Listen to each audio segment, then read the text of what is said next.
जी अज आपां 6वीं क्लास की की समाजिक सिक्ख्या की जिहड़ी कि आपां पाठ पुस्तक अध्ययन शुरू किया होया है उसका अज आपां 11वां पाठ करांगे जो कि भारत 600 ईसा पूर्व तो 400 ईसा पूर्व तक आ जिहदे विच जनपद महाजनपद ते जैन धर्म ते बुद्ध धर्म भी आउंदे ने।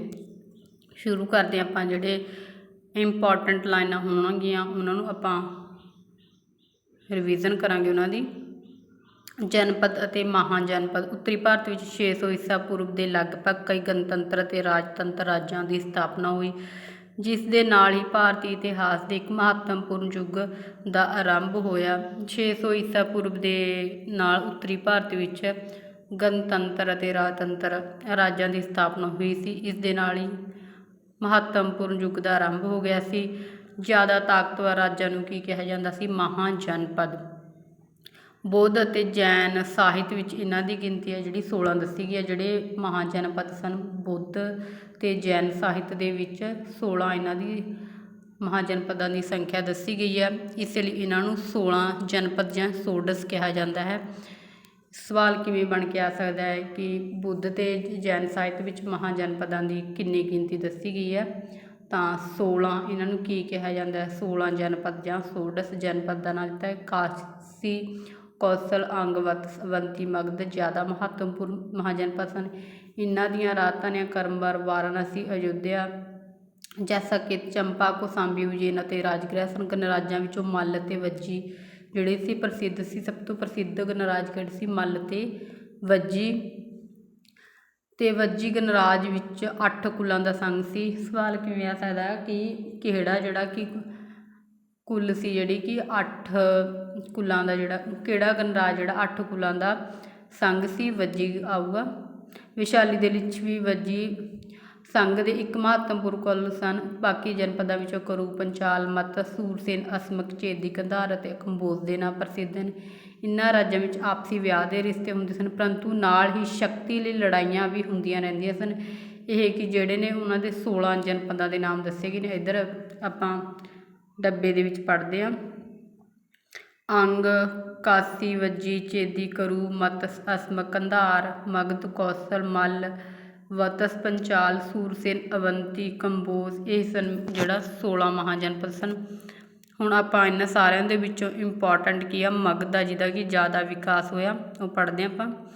ਸਾਰੇ ਜਨਪਦਾਂ ਵਿੱਚੋਂ ਮਗਧ ਕੌਸ਼ਲ ਵਤਸ ਅਤੇ ਅਵੰਤੀ ਜ਼ਿਆਦਾ ਸ਼ਕਤੀਸ਼ਾਲੀ। ਮਗਧ ਜਿਸ ਵਿੱਚ ਬਿਹਾਰ ਪ੍ਰਾਂਤ ਦੇ ਗਿਆ ਅਤੇ ਪਟਨਾ ਦੇ ਇਲਾਕੇ ਸ਼ਾਮਲ ਸਨ। ਹਰਿਅੰਕ ਵੰਸ਼ ਦੇ ਰਾਜਾ ਬਿੰਬੀਸਾਰ ਦੇ ਰਾਜਕਾਲ ਵਿੱਚ ਸਭ ਤੋਂ ਵਧੇਰੇ ਸ਼ਕਤੀਸ਼ਾਲੀ ਬਣ ਗਿਆ ਸੀ। ਕਿ ਕਿਸ ਰਾਜੇ ਦੇ ਜਿਹੜੇ ਕਿ ਰਾਜ ਵਿੱਚ ਜਿਹੜਾ ਮਗਧ ਦਾ ਜਿਹੜਾ ਸ਼ਕਤੀਸ਼ਾਲੀ ਰਾਜ ਬਣ ਗਿਆ ਸੀ? ਹਰਿਅੰਕ ਵੰਸ਼ ਦੇ ਰਾਜਾ ਬਿੰਬੀਸਾਰ ਦੇ ਸਮੇਂ ਵਿੱਚ। ਇਹ ਜਿਹੜੇ 16 ਜਨਪਦਾਂ ਦੇ ਇਹ ਮੈਪ ਬਣਾ ਕੇ ਦਿਖਾਇਆ ਗਿਆ ਤੁਸੀਂ ਦੇਖ ਸਕਦੇ ਹੋ ਕਿੱਥੇ ਕਿੱਥੇ ਨੇ। ਅਸਮਕ ਅਵੰਤੀ ਸੂਰਸੇਨ ਕੰਬੋਜ ਕੰਧਾਰ।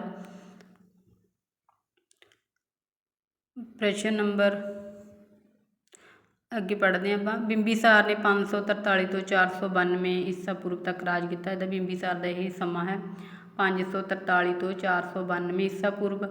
ਮਹਾਤਮਾ ਬੁੱਧ ਦਾ ਸਮਕਾਲੀ ਸੀ। ਉਸ ਦੀ ਰਾਜਧਾਨੀ ਨਾਲੰਦਾ ਦੇ ਨੇੜੇ ਰਾਜਗ੍ਰਹਿ ਸੀ। ਮਗਧ ਇਹਦਾ ਰਾਜ ਸੀ ਅਤੇ ਮਗਧ ਦੀ ਰਾਜਧਾਨੀ ਕੀ ਹੋਗੀ? ਰਾਜਗ੍ਰਹਿ। ਉਸਦੇ ਪੁੱਤਰ ਅਜਾਤ ਸ਼ਤਰੂ ਨੇ ਕਾਸੀ ਕੌਸ਼ਲ ਅਤੇ ਵਿਸ਼ਾਲੀ ਨੂੰ ਹਰਾ ਕੇ ਆਪਣੇ ਰਾਜ ਦਾ ਵਿਸਥਾਰ ਕੀਤਾ ਸੀ। ਬਿੰਬੀਸਾਰ ਦਾ ਪੁੱਤਰ ਕਿਹੜਾ ਸੀ? ਅਜਾਤ ਸ਼ਤਰੂ। ਅਤੇ ਉਹਨੇ ਕਿਹੜੇ ਕਿਹੜੇ ਦੇ ਰਾਜ ਜਿੱਤੇ? ਕਾਸੀ ਕੌਸ਼ਲ ਅਤੇ ਵਿਸ਼ਾਲੀ ਨੂੰ ਹਰਾ ਕੇ ਆਪਣੇ ਰਾਜ ਦਾ ਵਿਸਥਾਰ ਕੀਤਾ। ਉਸਨੇ ਆਪਣੀ ਨਵੀਂ ਰਾਜਧਾਨੀ ਪਾਟਲੀਪੁੱਤਰ ਬਣਾਈ। ਬਿੰਬੀਸਾਰ ਦੀ ਰਾਜਧਾਨੀ ਕਿਹੜੀ ਸੀ? ਰਾਜਗ੍ਰਹਿ ਸੀ। ਪਰ ਅਜਾਤ ਸ਼ਤਰੂ ਨੇ ਕਿਹੜੀ ਰਾਜਧਾਨੀ ਬਣਾਈ? ਪਾਟਲੀਪੁੱਤਰ। ਉਸਦੇ ਸਮੇਂ ਤੋਂ ਮਗਧ ਸਭ ਤੋਂ ਸ਼ਕਤੀਸ਼ਾਲੀ ਰਾਜ ਰਿਹਾ ਜਿਸ ਬਾਰੇ ਅਸੀਂ ਅਗਲੇ ਪਾਠ ਵਿੱਚ ਪੜ੍ਹਾਂ। ਹੌਲੀ ਹੌਲੀ ਮਗਧ ਇੱਕ ਮਹਾਨ ਸਾਮਰਾਜ ਬਣ ਗਿਆ। ਅਜਾਤ ਸ਼ਤਰੂ ਦਾ ਸਮਾਂ ਕਾਲ ਕੀ ਹੈ? 492 ਤੋਂ 460 ਜਾਂ 61 ਈਸਵੀ ਵੀ ਮੰਨਿਆ ਜਾਂਦਾ। 61 ਈਸਾ ਪੂਰਵ ਤੱਕ ਰਾਜ ਕੀਤਾ। ਉਸ ਦੀ ਮੌਤ ਤੋਂ ਬਾਅਦ ਸ਼ਿਸ਼ੂਨਾਗ ਅਤੇ ਨੰਦ ਨਾਂ ਦੇ 2 ਵੰਸ਼ਾਂ ਨੇ ਮਗਧ ਉੱਤੇ ਰਾਜ ਕੀਤਾ। ਜਿਹੜਾ ਕਿ ਹਰਿਅੰਕ ਵੰਸ਼ ਤੋਂ ਬਾਅਦ ਕਿਹੜਾ ਮਤਲਬ ਕਿ ਵੰਸ਼ ਆਉਂਦਾ ਹੈ? ਸ਼ਿਸ਼ੂਨਾਗ ਅਤੇ ਨੰਦ ਵੰਸ਼ ਆਉਂਦਾ ਹੈ। ਅਤੇ 414 ਈਸਾ ਪੂਰਵ ਸ਼ਿਸ਼ੂਨਾਗ ਨੇ ਹਰਿਅੰਕ ਵੰਸ਼ 'ਤੇ ਜਿੱਤ ਪ੍ਰਾਪਤ ਕੀਤੀ। ਸ਼ਿਸ਼ੂਨਾਗ ਨੇ ਕਿਹੜੇ ਵੰਸ਼ 'ਤੇ? ਹਰਿਅੰਕ ਵੰਸ਼ 'ਤੇ। ਲਾਸਟ ਸਮਾਂ ਜਿਹੜਾ ਹਰਿਅੰਕ ਵੰਸ਼ ਦਾ 404 ਈਸਾ ਪੂਰਵ। ਰਾਜਧਾਨੀ ਪਾਟਲੀਪੁੱਤਰ ਵਿਖੇ ਬਦਲ ਦਿੱਤੀ ਗਈ। ਨੰਦਾ ਨੇ ਸ਼ਿਸ਼ੂਨਾਗ ਵੰਸ਼ ਦੇ ਜਿੱਤ ਪ੍ਰਾਪਤ ਕੀਤੀ। ਸ਼ਿਸ਼ੂਨਾਗ ਨੇ ਹਰਿਅੰਕ ਵੰਸ਼ ਨੂੰ ਹਰਾਇਆ ਅਤੇ ਨੰਦ ਰਾਜਿਆਂ ਨੇ ਜਿਹੜਾ ਕਿ ਸ਼ਿਸ਼ੂਨਾਗ ਵੰਸ਼ ਨੂੰ ਹਰਾ ਕੇ ਨੰਦ ਵੰਸ਼ ਦੀ ਜਿਹੜੀ ਕਿ ਨੀਂਹ ਰੱਖੀ। ਅੱਗੇ ਰਾਜਨੀਤਿਕ ਜੀਵਨ ਕਿਵੇਂ ਦਾ ਸੀ। ਇਸ ਕਾਲ ਵਿੱਚ ਵੱਡੇ ਸ਼ਹਿਰਾਂ ਦੀ ਸਥਾਪਨਾ ਹੋਈ ਜਿਨ੍ਹਾਂ ਨੂੰ ਪੁਰਨਗਰ ਜਾਂ ਮਹਾਨਗਰ ਕਿਹਾ ਜਾਂਦਾ ਸੀ। ਵੱਡੇ ਸ਼ਹਿਰਾਂ ਨੂੰ ਕੀ ਕਿਹਾ ਜਾਂਦਾ ਸੀ? ਪੁਰਨਗਰ ਜਾਂ ਮਹਾਨਗਰ। ਵਾਰਾਣਸੀ, ਰਾਜਗ੍ਰਹਿ, ਸਰਾਵਸਤੀ, ਕੌਸਾਂਬੀ, ਵਿਸ਼ਾਲੀ, ਚੰਪਾ, ਉਜੈਨੀ, ਤਕਸ਼ੀਲਾ, ਅਯੁੱਧਿਆ, ਮਥੁਰਾ ਅਤੇ ਪਾਟਲੀਪੁੱਤਰ ਇਹਨਾਂ ਵਿੱਚੋਂ ਸਭ ਕੁਝ ਪ੍ਰਸਿੱਧ ਨਗਰ ਸਨ। ਇਹਨਾਂ ਸ਼ਹਿਰਾਂ ਦੀ ਸਥਾਪਨਾ ਹੋਣ ਦੇ ਕਾਰਨ ਇਸ ਕਾਲ ਨੂੰ ਦੂਜਾ ਨਗਰੀਕਰਨ ਕਾਲ ਕਿਹਾ ਜਾਂਦਾ ਹੈ। ਪਹਿਲਾ ਨਗਰੀਕਰਨ ਸਿੰਧੂ ਘਾਟੀ ਸਭਿਅਤਾ ਦੇ ਸਮੇਂ ਹੋਇਆ। ਪਹਿਲੀ ਸ਼ਹਿਰੀ ਸਭਿਅਤਾ ਕਿਹੜੀ ਸੀ? ਸਿੰਧੂ ਘਾਟੀ ਸਭਿਅਤਾ। ਨਗਰੀਕਰਨ ਜਾਂ ਦੂਜਾ ਨਗਰੀਕਰਨ ਕਿਹੜਾ ਹੋ ਗਿਆ? ਮਹਾਜਨਪਦ ਵਾਲਾ। ਇਸ ਕਾਲ ਵਿੱਚ ਰਾਜ ਬਹੁਤ ਸ਼ਕਤੀਸ਼ਾਲੀ ਹੋ ਗਿਆ ਸੀ। ਲੜਾਈ ਸਮੇਂ ਸੈਨਾ ਦੀ ਅਗਵਾਈ ਕਰਦਾ ਸੀ। ਰਾਜ ਵਿੱਚ ਟੈਕਸ ਲਗਾਉਂਦਾ ਸੀ। ਨਿਆਂ ਦਾ ਪ੍ਰਬੰਧ ਕਰਦਾ ਸੀ। ਰਾਜਾ ਕਿਸੇ ਸ਼ਕਤੀਸ਼ਾਲੀ ਹੋ ਗਿਆ ਸੀ। ਰਾਜ ਟੈਕਸ ਲਗਾਉਂਦਾ ਸੀ, ਨਿਆਂ ਦਾ ਪ੍ਰਬੰਧ ਕਰਦਾ ਸੀ। ਆਲਮੋਸਟ ਹੈ ਜਿਹੜਾ ਰਾਜਾ ਕਿ ਆਪਣੇ ਮਰਜ਼ੀ ਨਾਲ ਜਿਹੜਾ ਸਾਰਾ ਕੰਮ ਕਰਨ ਲੱਗ ਗਿਆ ਸੀ। ਮਹਾਜਨਪਦ ਕਾਲ ਵਿੱਚ ਉਹਦੀ ਸਹਾਇਤਾ ਲਈ ਹੋਰ ਮੰਤਰੀ ਹੁੰਦੇ ਸਨ, ਕਈ ਅਧਿਕਾਰੀ ਹੁੰਦੇ ਸਨ। ਇੱਕ ਮੰਤਰੀ ਪਰਿਸ਼ਦ ਹੁੰਦੀ ਸੀ। ਮੰਤਰੀਆਂ ਨੂੰ ਅਮਾਤਿਆ ਕਿਹਾ ਜਾਂਦਾ ਸੀ। ਕਿਵੇਂ ਸਵਾਲ ਆ ਸਕਦਾ ਕਿ ਮੰਤਰੀ ਪਰਿਸ਼ਦ ਵਿੱਚ ਜਿਹੜੇ ਮੰਤਰੀ ਹੁੰਦੇ ਸੀ ਉਹਨਾਂ ਨੂੰ ਕੀ ਕਿਹਾ ਜਾਂਦਾ ਸੀ? ਅਮਾਤਿਆ। ਪੁਰੋਹਿਤ ਸੀ, ਕੀ ਕੰਮ ਕਰਦਾ ਸੀ? ਧਾਰਮਿਕ ਸਲਾਹਕਾਰ ਸੀ ਰਾਜੇ ਦਾ। ਸੈਨਾ ਨਾਇਕ, ਸੰਗ੍ਰਹਿਤ ਕਿਸੇ ਖਜ਼ਾਨਚੀ ਸੀ। ਚੇਰ, ਜਾਸੂਸ ਅਤੇ ਗ੍ਰਾਮਣੀ ਪਿੰਡ ਦਾ ਮੁਖੀਆ ਅਤੇ ਹੋਰ ਮਹੱਤਵਪੂਰਨ ਅਧਿਕਾਰੀ ਸੀ। ਇਹ ਸੀ ਜਿਹੜੇ ਕਿ ਰਾਜੇ ਦੀ ਮੰਤਰੀ ਪਰਿਸ਼ਦ ਵਿੱਚ ਮੰਤਰੀ ਸੀ। ਸਮਾਜਿਕ ਜੀਵਨ ਕਿਵੇਂ ਦਾ ਸੀ। ਇਸ ਕਾਲ ਵਿੱਚ ਸਮਾਜ ਮੁੱਖ ਤੌਰ 'ਤੇ 4 ਜਾਤੀਆਂ ਵਿੱਚ ਵੰਡਿਆ ਗਿਆ ਸੀ। ਉੱਤਰ ਵੈਦਿਕ ਕਾਲ ਦੀ ਤਰ੍ਹਾਂ ਬ੍ਰਾਹਮਣ, ਖੱਤਰੀ, ਵੈਸ਼, ਸ਼ੂਦਰ, ਬਹੁਤ ਸਾਰੀਆਂ ਉਪਜਾਤੀ। ਇਹਨਾਂ ਤੋਂ ਇਲਾਵਾ ਬਹੁਤ ਸਾਰੀਆਂ ਹੋਰ ਉਪਜਾਤੀਆਂ ਨੇ ਜਨਮ ਲੈ ਲਿਆ ਸੀ। ਤਰਖਾਣ, ਲੁਹਾਰ, ਰਥਕਾਰ, ਸੁਨਾਰ, ਘੁਮਿਆਰ, ਤੇਲੀ ਜਾਤੀ ਜਨਮ ਦੇ ਆਧਾਰ ਤੋਂ ਸੀ। ਉੱਤਰ ਵੈਦਿਕ ਕਾਲ ਵਿੱਚ ਕਰਮ ਦੇ ਆਧਾਰ ਸੀ ਅਤੇ ਇਸ ਕਾਲ ਵਿੱਚ ਮਹਾਜਨਪਦ ਕਾਲ ਵਿੱਚ ਹੈ ਜਿਹੜੀ ਜਾਤੀ ਜਨਮ ਦੇ ਆਧਾਰਿਤ ਹੋ ਗਈ ਸੀ। ਵੈਦਿਕ ਕਾਲ ਦੇ ਮੁਕਾਬਲੇ 'ਚ ਇਸ ਸਮੇਂ ਜਾਤੀ ਪ੍ਰਥਾ ਬਹੁਤ ਕਠੋਰ ਹੋ ਚੁੱਕੀ ਸੀ। ਸ਼ੂਦਰਾਂ ਦੀ ਦਸ਼ਾ ਬਹੁਤ ਖਰਾਬ ਹੋ ਗਈ ਸੀ। ਉਹਨਾਂ ਦਾ ਸਮਾਜਿਕ ਦਰਜਾ ਬਹੁਤ ਗਿਰ ਚੁੱਕਾ ਸੀ। ਮਹਾਤਮਾ ਬੁੱਧ ਨੇ ਜਾਤੀ ਪ੍ਰਥਾ ਦਾ ਕਠੋਰ ਵਿਰੋਧ ਕੀਤਾ ਸੀ। ਲੋਕ ਸ਼ਹਿਰਾਂ ਅਤੇ ਪਿੰਡਾਂ ਵਿੱਚ ਰਹਿੰਦੇ ਸਨ। ਸ਼ਾਕਾਹਾਰੀ, ਮਾਸਾਹਾਰੀ ਭੋਜਨ ਕਰਦੇ ਸੀ। ਹਰੇਕ ਵਿਅਕਤੀ ਤੋਂ ਆਸ ਕੀਤੀ ਜਾਂਦੀ ਸੀ ਮੁੱਢਲੀਆਂ ਕਦਰਾਂ ਕੀਮਤਾਂ ਦਾ ਪਾਲਣ ਕਰੇ। ਜੀਵਨ ਦੇ ਮਨੁੱਖ ਦੇ ਜੀਵਨ ਨੂੰ 4 ਹਿੱਸਿਆਂ ਵਿੱਚ ਵੰਡਿਆ ਗਿਆ ਜਿਨ੍ਹਾਂ ਨੂੰ ਆਸ਼ਰਮ ਕਿਹਾ ਜਾਂਦਾ। ਇਹ ਆਪਾਂ ਪਿਛਲੇ ਪਾਠ ਵਿੱਚ ਵੀ ਪੜ੍ਹ ਚੁੱਕੇ। ਬ੍ਰਹਮਚਾਰੀਆ ਵਿਦਿਆਰਥੀ ਜੀਵਨ ਹੁੰਦਾ ਹੈ। ਗ੍ਰਹਿਸਥ ਪਰਿਵਾਰਿਕ ਜੀਵਨ, ਵਾਨਪ੍ਰਸਥ ਆਗਮੀ ਜੀਵਨ ਅਤੇ ਸੰਨਿਆਸੀ ਕਹਾਉਂਦਾ ਸੀ। ਇਹ ਉਹਨਾਂ ਦਾ ਸਮਾਜਿਕ ਜੀਵਨ ਸੀ। 4 ਜਿਹੜੇ ਵਰਨ ਸੀ 4 ਜਾਤੀਆਂ ਵਿੱਚ ਵੰਡੇ ਹੋਏ ਸੀ। ਹੋਰ ਵੀ ਉਪਜਾਤੀਆਂ ਸੀ। ਵੈਦਿਕ ਕਾਲ ਨਾਲੋਂ ਜਿਹੜੀ ਕਿ ਜਾਤੀ ਪ੍ਰਥਾ ਕਠੋਰ ਹੋ ਗਈ ਸੀ। ਜਾਤੀ ਪ੍ਰਥਾ ਜਨਮ ਆਧਾਰਿਤ ਸੀ ਅਤੇ 4 ਮਨੁੱਖ ਦਾ ਜੀਵਨ 4 ਆਸ਼ਰਮਾਂ ਵਿੱਚ ਵੰਡਿਆ ਜਾਂਦਾ ਸੀ। ਵਿਦਿਆਰਥੀ ਜੀਵਨ ਗ੍ਰਹਿਸਥ ਹੋ ਗਿਆ। ਬ੍ਰਹਮਚਾਰੀਆ ਗ੍ਰਹਿਸਥ ਪਰਿਵਾਰਿਕ ਜੀਵਨ, ਵਾਨਪ੍ਰਸਥ ਅਤੇ ਆਗਮੀ ਜੀਵਨ ਸੰਨਿਆਸੀ ਜੀਵਨ ਕਹਾਉਂਦੇ ਸੀ। ਇਸੇ ਤਰ੍ਹਾਂ ਹੀ ਜਿਹੜੇ ਕਿ ਲੋਕ ਪਿੰਡਾਂ ਸ਼ਹਿਰਾਂ ਵਿੱਚ ਰਹਿੰਦੇ ਸਨ, ਸ਼ਾਕਾਹਾਰੀ ਮਾਸਾਹਾਰੀ ਦੋਵੇਂ ਤਰ੍ਹਾਂ ਦੇ ਸੀ। ਉਹਨਾਂ ਦਾ ਆਰਥਿਕ ਜੀਵਨ ਕਿਸ ਤਰ੍ਹਾਂ ਦਾ ਸੀ?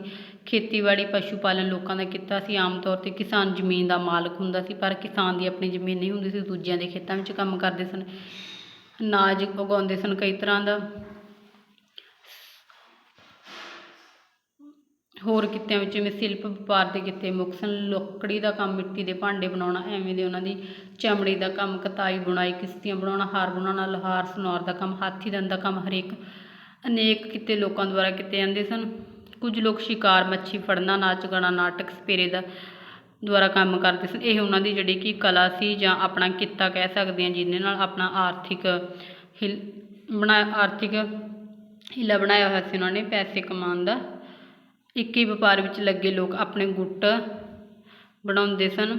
ਗਿਲਡ ਮਤਲਬ ਕਿ ਜਿਹੜੇ ਇੱਕ ਹੀ ਤਰ੍ਹਾਂ ਦਾ ਵਪਾਰ ਕਰਦੇ ਸਨ ਉਹਨਾਂ ਦਾ ਇੱਕ ਗਰੁੱਪ ਬਣਾਇਆ ਜਾਂਦਾ ਸੀ, ਉਹਨੂੰ ਗਿਲਡ ਕਿਹਾ ਜਾਂਦਾ ਸੀ, ਜਿਨ੍ਹਾਂ ਨੂੰ ਸ਼੍ਰੇਣੀਆਂ ਕਿਹਾ ਜਾਂਦਾ ਸੀ। ਗੁੱਟ ਹੁੰਦਾ ਸੀ, ਉਹਨਾਂ ਨੂੰ ਸ਼੍ਰੇਣੀ ਕਿਹਾ ਜਾਂਦਾ ਸੀ। ਹਰ ਇੱਕ ਸ਼੍ਰੇਣੀ ਦਾ ਆਪਣਾ ਮੁਖੀਆ ਹੁੰਦਾ ਸੀ।